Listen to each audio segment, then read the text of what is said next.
Una tarde que yo paseaba por el campo de mi ranchito, estaba aquel pajarillo platicando con su amor.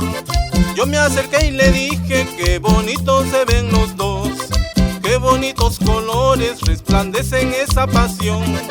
Con su trinar me dijo: a mi amada le canto yo, porque la desdichada de otro amor se enamoró. Con mi canto la enamoro y le pido de corazón, para que no se vaya y al fin ser feliz los dos. Pobre de aquel pajarillo, cómo sufre su dolor, su canto se escucha triste, así lo presiento yo. Pobre de aquel pajarillo, cómo sufre su dolor, su canto se escucha triste, así lo presiento yo.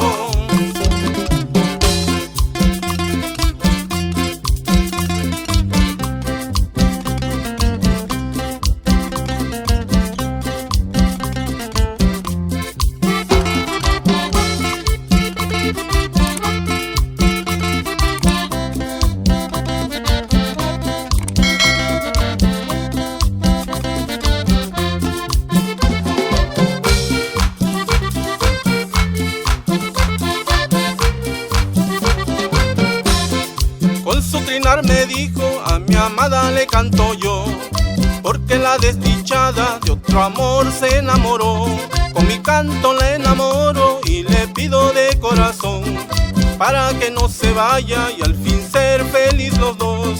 Pobre de aquel pajarillo, cómo sufre su dolor, su canto se escucha triste, así lo presiento yo. Pobre de aquel pajarillo, cómo sufre su dolor, su canto se escucha triste, así lo presiento yo.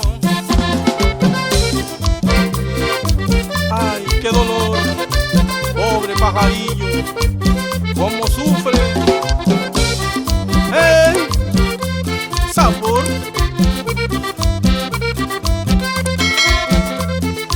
Ahora pues, ¡ay, dale sabroso!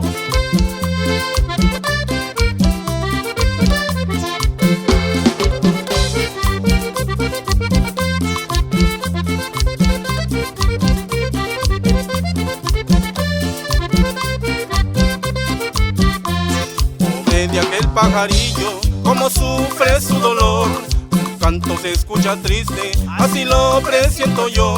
Pobre de aquel pajarillo, cómo sufre su dolor, su canto se escucha triste, así lo presiento yo.